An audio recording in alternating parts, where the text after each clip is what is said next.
Today I want to challenge and remind you guys to take the time and make the time to grow your relationship with God. Let me ask you a question. What are you good at? And I mean like really good at. What do you excel at? It might be your career. I mean, hopefully you're good at whatever it is you do for a living. Maybe you're an exceptional parent. Maybe you're a phenomenal spouse. Many of us do music in some capacity, whether it's playing an instrument or singing, or maybe you have technical abilities, whether it's on the computer or audio. But my question is, what are you great at? The fact is, most people aren't just naturally great at something. Like, even if you're naturally good at something, in order to be really good at it, in order to be excellent, that takes work. I spent most of my life honing my musical abilities, and years ago, somebody told me something that always stuck in my head. You either get better or you get worse, but you never just coast. There is no standing still. And that challenge always stuck with me, and over the years, it's inspired me to practice and train. So whatever it is that you guys do, whatever skill or ability you have that you are excellent at the end of the day, you're going to get out of it what you put into it. You know, it's up to you. So my point is this: your relationship with God is exactly the same way. You're going to get out of that relationship what you invest into that relationship, and it's never going to grow unless you work at it. It's totally bonkers for me to pour hours and hours of time into developing my musical skills while neglecting my relationship with Him. And yet that happens all the time. I mean, we've all met and probably work with people who have more ability at something than they have character. I can't tell you how many people I played music with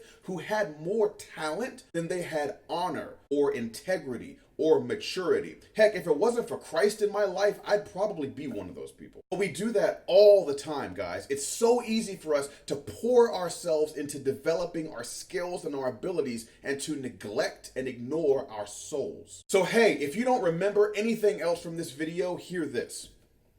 Don't do that. I feel like sometimes our relationship with God is exactly like what was told to me years ago. You're either getting better or you get worse, but there is no standing still. We are all constantly standing on this spiritual incline, guys. And if we're not pushing forward and climbing and pressing into God, then we're probably sliding away from Him. There are too many forces in the world that are actively trying to pull us away from God. But even without any of that stuff, we're human beings, and human beings kind of suck. We're spacey and we're inconsistent and we're easily distracted. I mean, sometimes I sit down to try to spend time with the Lord and I catch myself zoning out or falling asleep. So whenever and however you connect with God, I just want to challenge you and urge you to make the time to do that. Now let me leave you with this, because I do want to clarify something. Your salvation is not what this is about. You are saved by grace alone. You are forgiven by Christ's finished work for you on the cross. And if Jesus Christ is really alive in your life, then you don't need to do anything. You don't need to work to earn God's approval or God's favor. What I'm talking about is that any relationship has two sides to it, right? And it can either be a close relationship or a distant relationship. What kind of a child do you want to raise? Do you want to raise a kid